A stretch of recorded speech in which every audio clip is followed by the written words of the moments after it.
वारकऱ्यांनो, आजची कथा ऐकल्यानंतर कदाचित तुम्ही प्रत्येक माणसात विठ्ठल शोधायला लागाल. कारण एका साध्या वारकऱ्याला संपूर्ण वारीत एक अनोळखी माणूस वारंवार वेगवेगळ्या रूपांमध्ये मदत करीत राहिला.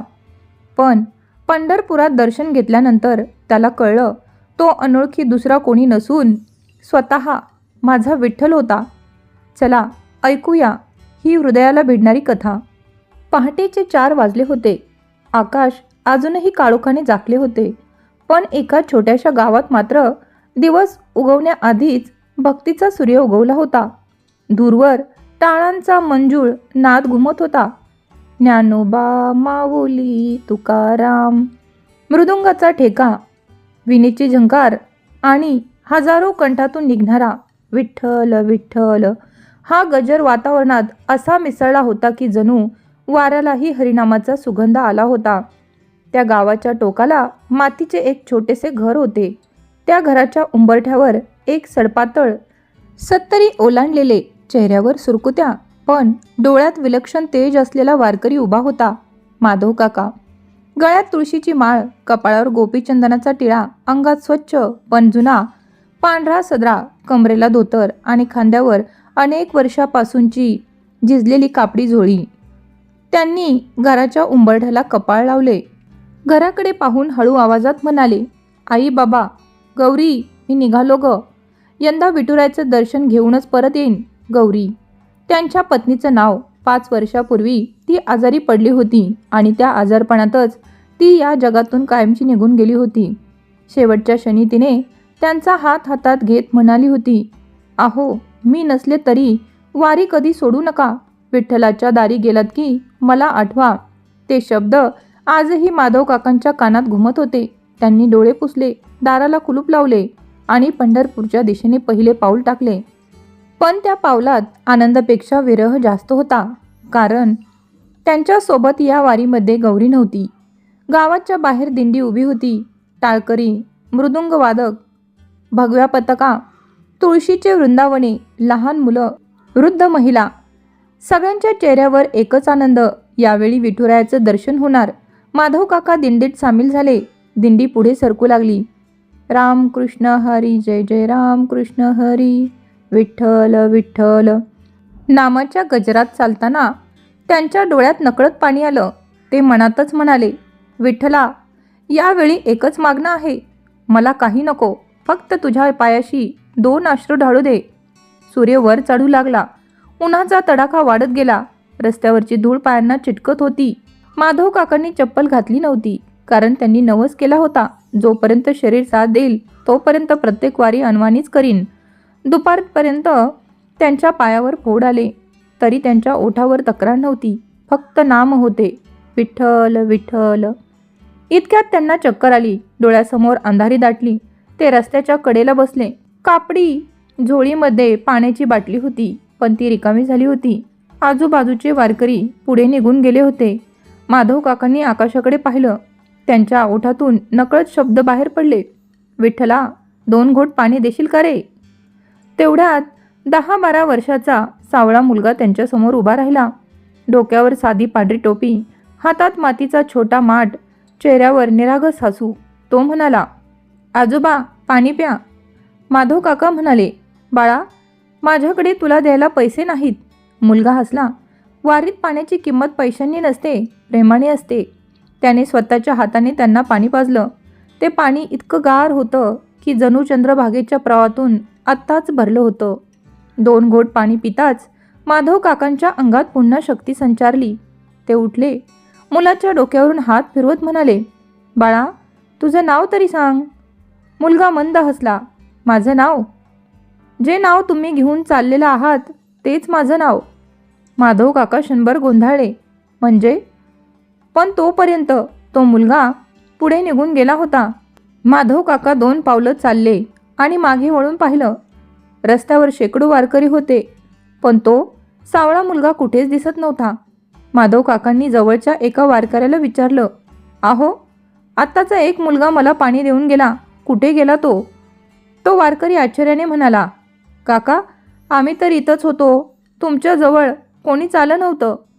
माधव काकांच्या अंगावर काटा आला. ते पुन्हा मागे वळून पाहू लागले, पण त्या मुलाचा मागमूसही नव्हता. त्यांनी मनात म्हटलं, विठ्ठला, हा तुझाच एखादा सेवक असेल. आणि पुन्हा टाळांच्या गजरात दिंडीसोबत चालू लागले. त्यांना अजूनही माहीत नव्हतं, आज ज्याने त्यांची तहान भागवली तो साधा मुलगा नव्हता. तो त्यांच्या प्रत्येक पावलावर सावलीसारखा सोबत राहणारा होता. संध्याकाळ हळूहळू उतरू लागली होती. दिवसभर उन्हाचा तडाखा सहन करूनही दिंडीतील प्रत्येक वारकरी नामाच्या गजरात चालला होता.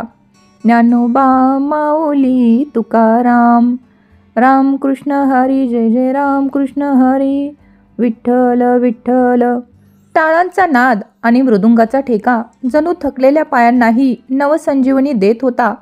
माधव काकांच्या पायावर आता मोठमोठे फोड आले होते. प्रत्येक पाऊल टाकताना असह्य वेदना होत होत्या, पण त्यांच्या चेहऱ्यावर दुःख नव्हते. डोळ्यात फक्त एकच ओढ होती, आता प्रत्येक पाऊल मला माझ्या विठुरायाजवळ घेऊन जात आहे.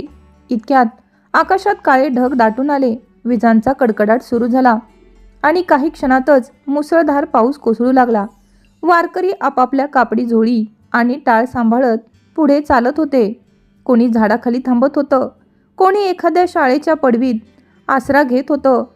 दिंडीचा वेग कमी झाला, गोंधळ उडाला.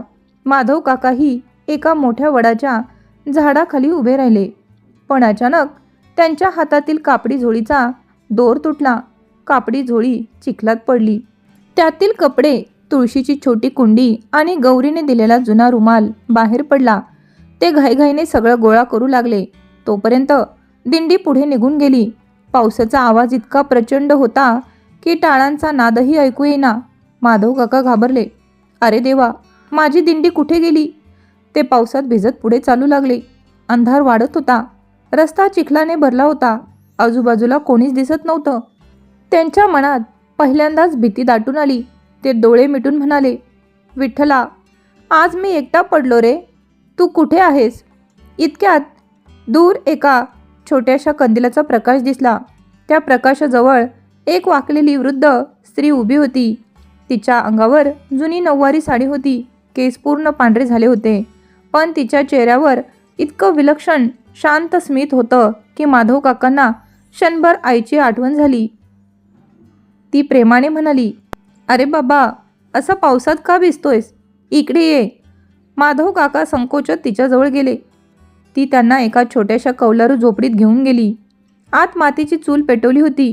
चुलीवरून निघणारा धुरकट वास, भाकरी भाजण्याचा सुगंध आणि एका कोपऱ्यात लावलेला छोटासा विठ्ठल रुक्माईचा फोटो माधव काकांच्या मनाला शांत करून गेला. वृद्ध स्त्रीने त्यांना कोरडा टॉवेल दिला. आधी अंग पुस. माधव काका म्हणाले, आजी, माझ्यामुळे तुम्हाला त्रास होईल. ती हसली. वारीत आलेला वारकरी म्हणजे स्वतः विठ्ठल. त्यांची सेवा केली की माझा विठोबा आनंदी होतो. हे ऐकून माधव काकांच्या डोळ्यात पाणी आलं. थोड्याच वेळात आजीने गरमागरम ज्वारीची भाकरी, पिठलं आणि कांदा त्यांच्यासमोर ठेवला. माधव काका म्हणाले, आजी, माझ्याकडे पैसे नाहीत. आजी पुन्हा हसली. अरे वेड्या, आई कधी लेकराकडून जेवणाचे पैसे घेते का? माधव काकांच्या हातातला घास थरथरला. त्यांना त्यांच्या गौरीची आठवण झाली. तीही असंच म्हणायची, अहो, आधी जेवण, बाकीचं नंतर. त्यांच्या डोळ्यातून अश्रू गालावर ओघळले. जेवण झाल्यावर आजीने एक जुनी घोंगडी दिली. झोप आता, उद्या तुझी दिंडी तुला भेटेल. माधव काका म्हणाले, आजी, तुमचं नाव तरी सांगा. ती फक्त हसली आणि म्हणाली, पंढरपूरला पोहोचलास तेव्हा कळेल. माधव काका विचारात पडले, पण दिवसभराचा थकवा इतका होता की काही क्षणातच त्यांना गाढ झोप लागली. पाटे पक्ष्यांच्या किलबिलाटाने त्यांना जाग आली. ते उठले आणि क्षणभर थिजूनच गेले.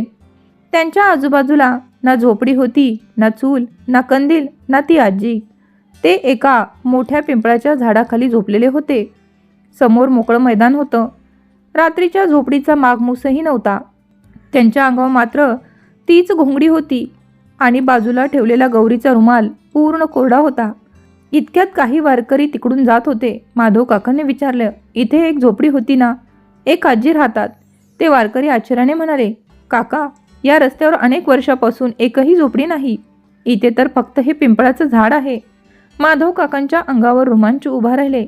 ते शांतपणे त्या झाडाकडे पाहू लागले. इतक्यात मंद वाऱ्याची झुळूक आली आणि त्या वाऱ्यासोबत तुळशीचा गंध त्यांच्या भोवती दरवळला. माधव काकांनी नकळत हात जोडले.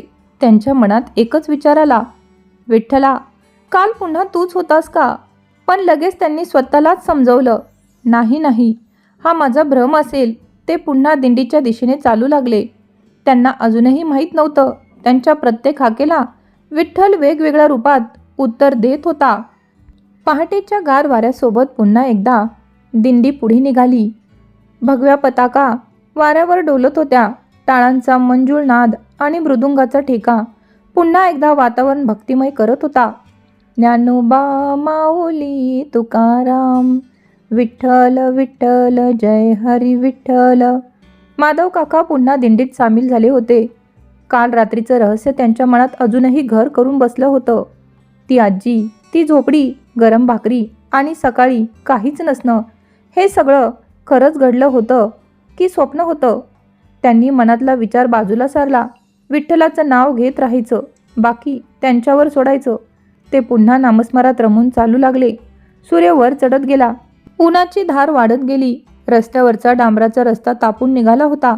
माधव काकांच्या अनवाणी पायांवरचे फोड आता फुटले होते. रक्त आणि धूळ एकत्र मिसळून पाय लाल झाले होते. प्रत्येक पाऊल म्हणजे असह्य वेदना. तरी त्यांच्या ओठावर तक्रार नव्हती, फक्त विठ्ठल विठ्ठल विठ्ठल. त्यांच्या मागे चालणाऱ्या एका तरुण वारकऱ्याने विचारलं, काका, इतके फोड झालेत, थोडा आराम करा. माधव काका हसले.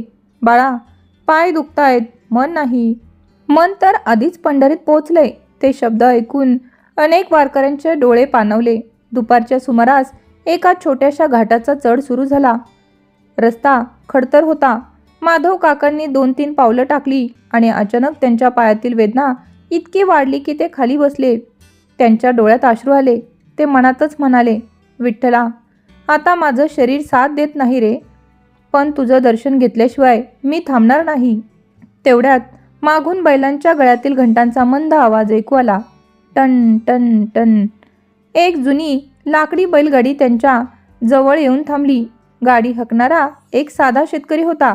सावळा रंग, डोक्यावर पांढरा फेटा, चेहऱ्यावर शांत हास्य, डोळ्यात विलक्षण माया. तो खाली उतरला. माधव काकांजवळ येत म्हणाला, काका, काही अंतर माझ्या गाडीत बसा. माधव काका घाबरून म्हणाले, नको रे बाबा, वारीत चालत जायचं असतं. तो हसला, चालतच जाणार आहात? मी फक्त एवढीच मदत करतो, जखमी पायांना थोडा श्वास मिळू द्या. माधव काका म्हणाले, पण माझ्याकडे भाडं द्यायला पैसे नाहीत. शेतकरी मंद हसला. वारकऱ्याची सेवा करून पैसे घेतले तर माझ्या विठ्ठलाला काय उत्तर देऊ? हे शब्द ऐकताच माधव काकांचे हृदय भरून आले. ते बैलगाडीत बसले. बैलगाडी हळूहळू पुढे निघाली. आजूबाजूला हिरवीगार शेती, पावसाने धुतलेले डोंगर, मातीचा सुगंध आणि दूरवर ऐकू येणारा अभंग. क्षणभर माधव काकांना वाटलं, हा प्रवास कधीच संपू नये. थोड्याच वेळात शेतकरी म्हणाला, काका, एक अभंग म्हणाल का? माधव काका हसले. त्यांनी डोळे मिटले आणि तुकाराम महाराजांचा अभंग म्हणू लागले. सुंदर ते ध्यान उभे विटेवरी. अभंग संपेपर्यंत त्या शेतकऱ्याच्या डोळ्यातही अश्रू आले होते. माधव काकांनी विचारलं, बाळा, तू दरवर्षी वारी करतोस का? तो म्हणाला, मी प्रत्येक वर्षी वारकऱ्यासोबतच असतो. मग तुला पंढरपुरात भेटेन. तो फक्त हसला. तुम्ही मला रोज भेटतायत, फक्त ओळखत नाही. माधव काका गोंधळले. काय म्हणालास? पण तो काही बोलला नाही. थोड्याच वेळात दिंडी दिसू लागली. शेतकऱ्याने गाडी थांबवली. काका, तुमची दिंडी आली. माधव काका खाली उतरले. त्यांनी त्याचे हात हातात घेतले. बाळा, तुझं उपकार आयुष्यभर विसरणार नाही. शेतकरी म्हणाला, माझे नाही, त्याचे आभार माना, जो प्रत्येक वारकऱ्याबरोबर चालतो. माधव काका काही बोलणार तोच दिंडीतून कोणीतरी त्यांना हाक मारली.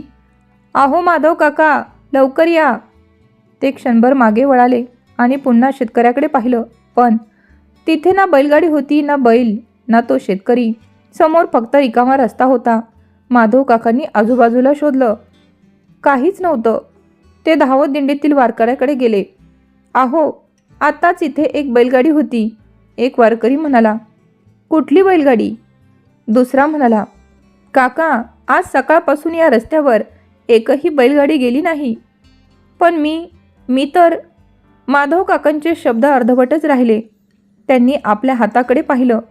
त्या शेतकऱ्यांनी धरलेला स्पर्श अजूनही जाणवत होता आणि आश्चर्य म्हणजे त्यांच्या पायातील असह्य वेदना आता खूप कमी झाल्या होत्या.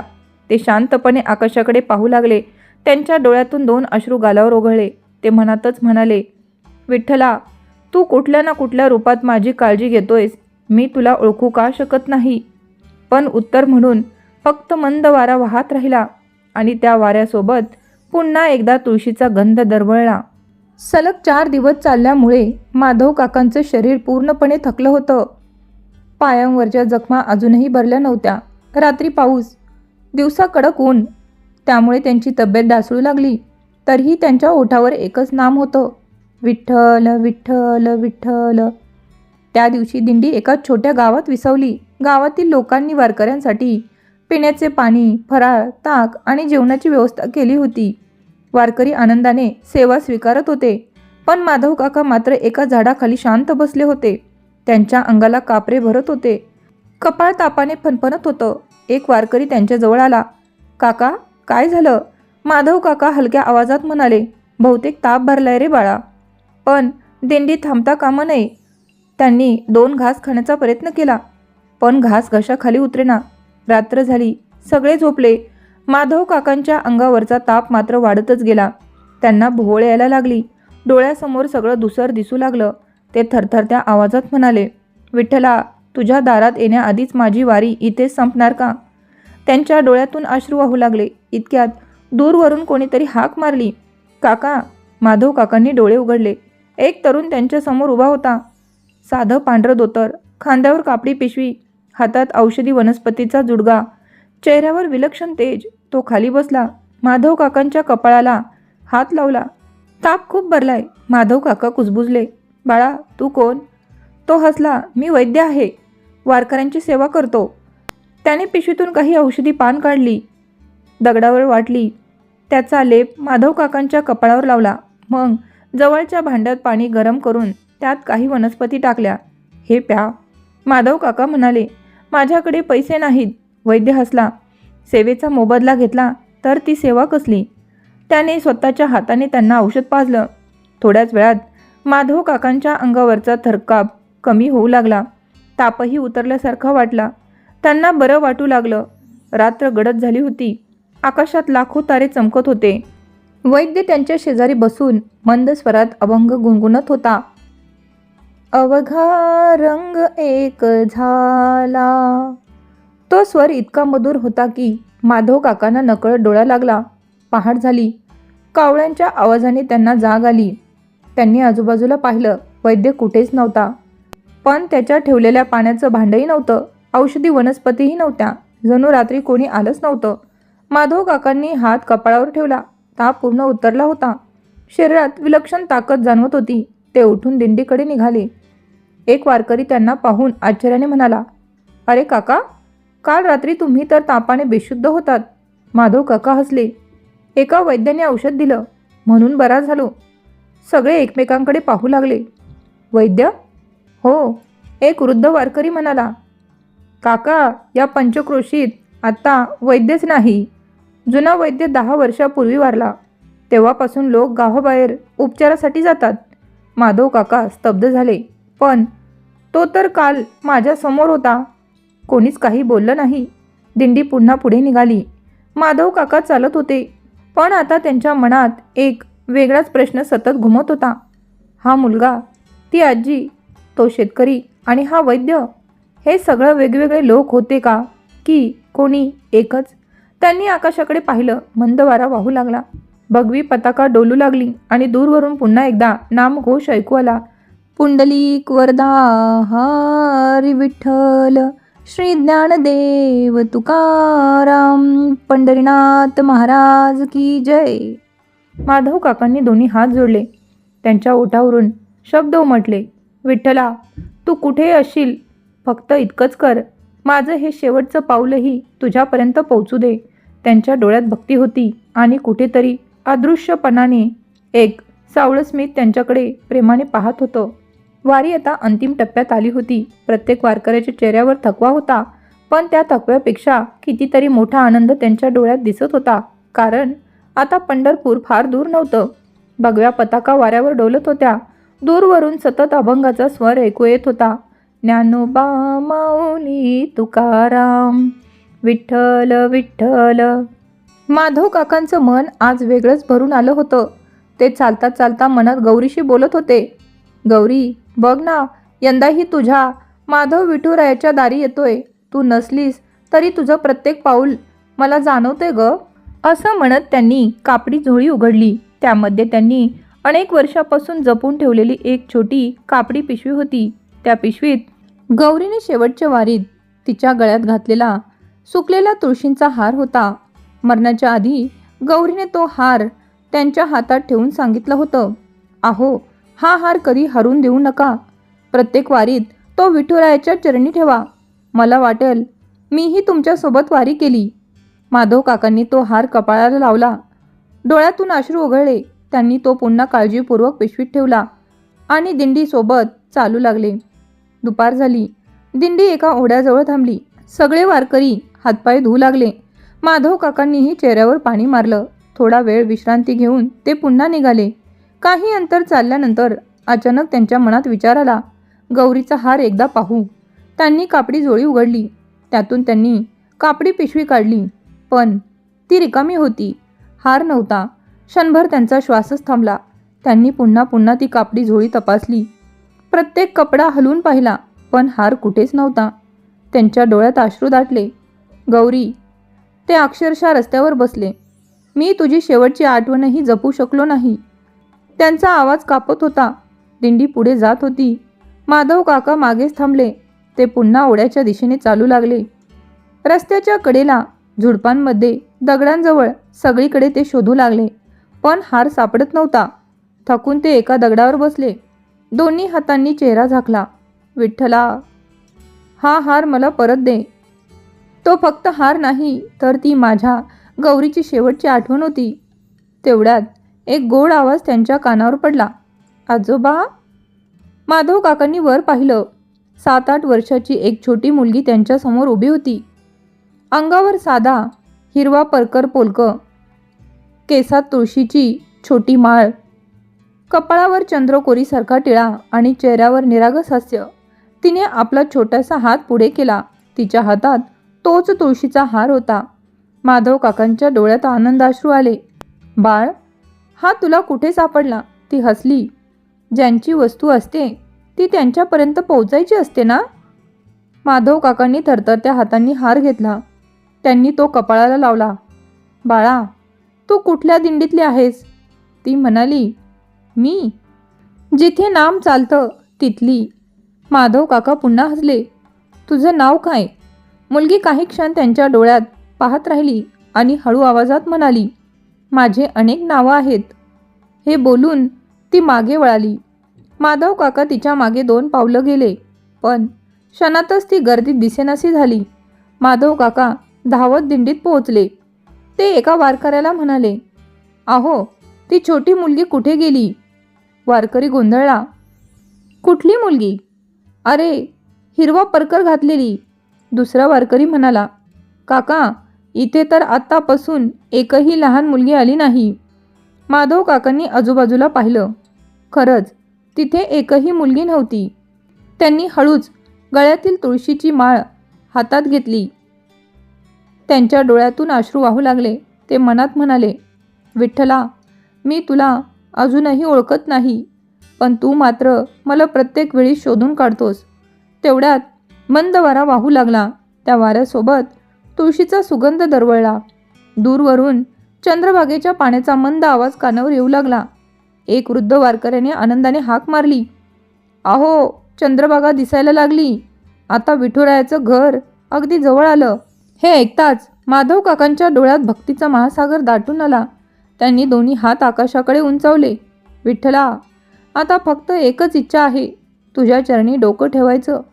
पण त्यांना अजूनही कल्पना नव्हती, विठ्ठलाच्या भेटीपूर्वी त्यांच्या भक्तीची सर्वात मोठी परीक्षा अजून बाकी होती. पहाटेची वेळ संपूर्ण दिंडीत आज एक वेगळाच उत्साह होता, कारण आज पंढरपूर दिसणार होतं. प्रत्येक वारकऱ्याच्या चेहऱ्यावर आनंद ओसांडून वाहत होता. कोणी अभंग म्हणत होतं, कोणी टाळ वाजवत नाचत होतं, तर कोणी डोळ्यात अश्रू घेऊन फक्त एकच नाम घेत होतं, विठ्ठल विठ्ठल विठ्ठल. माधव काकांचं हृदय आज जोरात धडधडत होतं. ते मनात म्हणत होते, गौरी, आज आपण पोहोचलो ग. तुझा हार मी जपला, आता तो विठुरायांच्या चरणी ठेवणार. तेवढ्यात दूरवरून मंदिराचा कळस दिसला. क्षणभर माधव काकांचे पाय थांबले. त्यांच्या डोळ्यातून अश्रूंचा पूर वाहू लागला. ते जमिनीवर बसले, दोन्ही हात जोडले. विठ्ठला, मी आलो रे. खूप उशीर झाला, पण आलो. आजूबाजूचे वारकरीही भाऊक झाले. थोड्याच वेळात दिंडी चंद्रभागेच्या घाटाजवळ पोहोचली. नदी दुथडून भरून वाहत होती. रात्रभर झालेल्या मुसळधार पावसामुळे पाण्याचा प्रवाह प्रचंड वाढला होता. घाटावर पोलीस आणि स्वयंसेवक वारकऱ्यांना सावध करत होते. सगळ्यांनी हळूहळू उतरा, एकमेकांचा हात सोडू नका. माधव काकांनीही काळजीपूर्वक पायऱ्या उतरायला सुरुवात केली. त्यांच्या हातात गौरीचा तुळशीचा हार होता. ते मनात म्हणाले, हा हार चंद्रभागेला स्पर्श करून मग विठुरायाला अर्पण करायचा. तेवढ्यात वरच्या बाजूने मोठा लोंढा आला. नदीचं पाणी अचानक वेगाने वाढलं. घाटावर एकच गोंधळ उडाला. मागे व्हा, सगळे वर चढा. लोक धावू लागले. गर्दीत माधव काकांचा तोल गेला. त्यांचा हात सुटला आणि क्षणातच ते पाण्याच्या जोरदार प्रवाहात वाहू लागले. विठ्ठला. त्यांच्या तोंडून एकच आर्त हाक बाहेर पडली. पाण्याचा वेग इतका प्रचंड होता की त्यांना काहीच सुचत नव्हतं. त्यांच्या हातातून गौरीचा हारही सुटला. डोळे मिटू लागले. तेवढ्यात कोणीतरी त्यांचा हात घट्ट पकडला. काका, घाबरू नका. माधव काकांनी डोळे उघडले.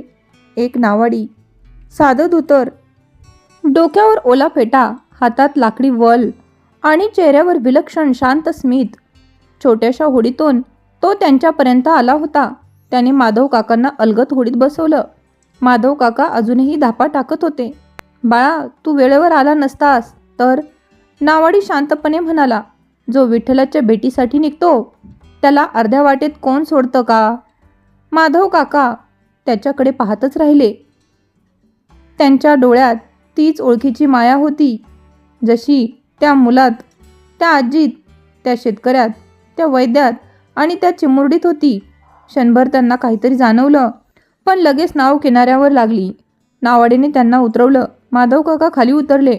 ते त्याचे आभार मानण्यासाठी मागे वळाले, पण तिथे ना होडी होती, ना नावाडी, ना पाण्यावर वल्लहाची एकही खून. फक्त चंद्रभागेचे शांत वाहणारं पाणी. ते धावत घाटावर आले. दिंडीतील वारकरी त्यांना पाहून आनंदाने ओरडले. माधव काका, तुम्ही वाचलात? एक स्वयंसेवकाने विचारलं. तुम्ही बाहेर कसे आलात? माधव काका म्हणाले, एका नावाडीने मला होडीतून आणलं. तो स्वयंसेवक आश्चर्याने म्हणाला, काका, आज सकाळपासून पुरामुळे प्रशासनाने नदीतील सर्व होड्या बंद केल्या आहेत. दुसरा वारकरी म्हणाला, आज एकही नाव नदीत उतरली नाही. माधव काकांच्या अंगावर काटा आला. त्यांनी थरथरत्या हातांनी छातीवर हात ठेवला. तेवढ्यात त्यांच्या खिशातून काहीतरी खाली पडलं. त्यांनी उचलून पाहिलं. तो गौरीचा तुळशीचा हार होता, जो काही क्षणापूर्वीच पाण्यात वाहून गेला होता. तो पूर्ण कोरडा होता. माधव काकांच्या डोळ्यातून अश्रूंचा बांध फुटला. ते चंद्रभागेच्या वाळूत गुडघे टेकून बसले. विठ्ठला, आता मला समजतंय, तू कुठेतरी जवळच आहेस, पण माझे डोळे तुला ओळखू शकत नाहीत. मंद वारा वाहू लागला. चंद्रभागेच्या पाण्यावर हलक्या लाटा उमटल्या आणि त्या लाटांमधून जणू एकच स्वर घुमला. मी कधीच तुझ्यापासून दूर नव्हतो. माधव काकांनी डोळे मिटले. आता त्यांचं मन पूर्णपणे विठ्ठलात विलीन झालं होतं. पण सर्वात मोठा चमत्कार अजून बाकी होता. उद्या विठ्ठलाच्या समोर उभे राहिल्यावर त्यांना आयुष्यभर शोधत असलेले सत्य उलगडणार होतं. पहाटेची काकडा आरती सुरू झाली होती. संपूर्ण पंढरपूर भक्तिरसात न्हाऊन निघालं होतं. युगे 28 विटेवरी उभा. हा अभंग ऐकताच माधव काकांच्या अंगावर रोमांच उभे राहिले. आज अनेक वर्षांची प्रतीक्षा संपणार होती. अनेक वर्षांची तळमळ पूर्ण होणार होती. ते चंद्रभागेत स्नान करून बाहेर आले. गौरीचा तुळशी हार त्यांनी छातीशी घट्ट धरला. मनात एकच प्रार्थना होती, विठ्ठला, आता फक्त एकदा तुझे चरण पाहू दे. मंदिराबाहेर प्रचंड गर्दी होती. हजारो वारकरी रांगेत उभे होते. कोणी अभंग म्हणत होतं, कोणी टाळ वाजवत होतं, कोणी डोळ्यात अश्रू घेऊन नामस्मरण करत होतं. माधव काका शांतपणे रांगेत उभे राहिले. वेळ पुढे सरकत होती. रांगा हळूहळू पुढे जात होती. पण त्यांचं मन मात्र बेचैन झालं होतं. ते मनात म्हणाले, विठ्ठला, इतक्या दिवसापासून तू मला भेटायला बोलवलंस, आता मला रिकाम्या हाताने परत पाठवू नकोस. काही वेळात माधव काका गाभाऱ्याजवळ पोहोचले. त्यांच्या समोर विटेवर उभा असलेला सावळा विठुराया होता. दोन्ही हात कमरेवर, गळ्यात तुळशीची माळ, डोळ्यात अपरंपार प्रेम. माधव काकांनी जसं विठ्ठलाकडे पाहिलं तसं काळ जणू थांबला. त्यांच्या डोळ्यातून अश्रूंचा पूर वाहू लागला. ते थरथरत पुढे गेले आणि विठ्ठलाच्या चरणावरती गौरीचा तुळशीहार ठेवला. विठ्ठला, हा माझा नाही, माझ्या गौरीचा आहे. त्यांनी चरणावर डोकं ठेवलं. तेवढ्यात त्यांच्या डोळ्यासमोर एकामागून एक दृश्य चमकू लागली. पहिल्या दिवशी तहान लागल्यावर पाणी देणारा तो सावळा मुलगा, मुसळधार पावसात आसरा देणारी ती वृद्ध आजी, जखमी पायांना आधार देणारा तो बैलगाडीवाला, ताप उतरवणारा तो तरुण वैद्य, गौरीचा हार परत देणारी ती चिमुरडी, चंद्रभागेतून वाचवणारा तो नावाडी. एकामागून एक सगळे त्याच्या समोर उभे राहिले आणि क्षणातच त्या सगळ्यांचे चित्र विरघळू लागले. सगळ्या रूपाचं एकाच रूपात रूपांतर झालं, सावळ्या विठ्ठलाच्या रूपात. माधव काकांचा श्वास थांबला. त्यांनी थरथरत्या आवाजात विचारलं, म्हणजे हे सगळे? त्या क्षणी त्यांच्या अंतःकरणात एक प्रेमळ स्वर घुमला. माधवा, तू मला भेटण्यासाठी चालत होतास, पण मी तुला एकटं कसं सोडलं असतं? तुला तहान लागली, मी पाणी बनवून आलो. तुला भूक लागली, मी माऊली बनून जीव घातलं. तुझे पाय दुखले, मी बैलगाडी घेऊन आलो. तुझा ताप वाढला, मी वैद्य झालो. तुझी आठवण हरवली, मी चिमुरडी बनून ती परत दिली. तू प्रवाहात वाहू लागलास, मी नावाडी बनून तुला किनाऱ्यावर आणलं. माधवा, तू माझ्याकडे एक पाऊल टाकलंस म्हणून मी तुझ्यासोबत संपूर्ण वारी चाललो. माधव काका अनावर रडू लागले. ते विठ्ठलाच्या चरणी मिठी मारून म्हणाले, विठ्ठला, मी किती मूर्ख होतो. मी तुला फक्त पंढरपुरात शोधत राहिलो आणि तू तर माझ्या प्रत्येक श्वासात होतास. त्यांच्या डोळ्यातून वाहणारे अश्रू विठ्ठलाच्या चरणावर पडत होते. तेवढ्यात मंदिरातील पुजारी म्हणाले, काका, दर्शन घ्या, मागे सरका. माधव काकांनी वर पाहिलं. समोर पुन्हा शांत विठ्ठलाची मूर्ती होती. सगळं पूर्वीसारखंच. पण माधव काकांचं मन मात्र पूर्ण बदललं होतं. मंदिराबाहेर पडताना त्यांना मंदिराच्या पायऱ्यावर एक गरीब वृद्ध वारकरी बसलेला दिसला. त्याचे पाय जखमी होते. त्याला तहान लागली होती. माधव काकांनी क्षणाचाही विचार न करता आपली पाण्याची बाटली त्यांच्या हातात दिली. कापडी जोळीतील भाकरी त्याच्यासमोर ठेवली आणि त्याच्या पायावर औषध लावलं. वृद्धाच्या डोळ्यात पाणी आलं. तो म्हणाला, बाबा, तुमचं नाव काय? माधव काका हसले. त्यांच्या चेहऱ्यावर आज विठ्ठलाचं तेज झळकत होतं. ते शांतपणे म्हणाले, वारीत नावाची गरज नसते, इथे प्रत्येकजण विठ्ठलाचाच असतो. इतकं बोलून ते गर्दीत पुढे निघून गेले. दूरवर पुन्हा टाळांचा नाद घुमू लागला. ज्ञानोबा माऊली तुकाराम, पुंडलिक वरदा हरी विठ्ठल, श्री ज्ञानदेव तुकाराम, पंढरीनाथ महाराज की जय. आणि त्या दिवशी माधव काकांना एक गोष्ट कायमची समजली. विठ्ठल फक्त विटेवर उभा नसतो. जो प्रेमाने, निस्वार्थ भावनेने दुसऱ्या वारकऱ्यांची सेवा करतो, त्या प्रत्येक रूपात विठ्ठल स्वतः चालत असतो. तो प्रत्येक त्या हातात असतो जो निस्वार्थपणे दुसऱ्याला आधार देतो. प्रत्येक त्या माणसात असतो जो संकटात आपल्यासाठी धावून येतो. कदाचित आजही विठ्ठल आपल्या आयुष्यात वेगवेगळ्या रूपात येत असेल, पण आपणच त्याला ओळखत नसू. श्री विठ्ठल रखुमाई माऊली की जय. जर ही कथा तुम्हाला आवडली असेल तर व्हिडिओला लाईक करा, शेअर करा आणि अशाच हृदयस्पर्शी मराठी कथा ऐकण्यासाठी आत्ताच आपल्या स्वामिनी कथालोक या यूट्यूब चॅनलला सबस्क्राईब नक्की करा. पुन्हा भेटूयात एका नवीन कथेसोबत. तोपर्यंत स्वतःची आणि आपल्या माणसांची काळजी घ्या. धन्यवाद.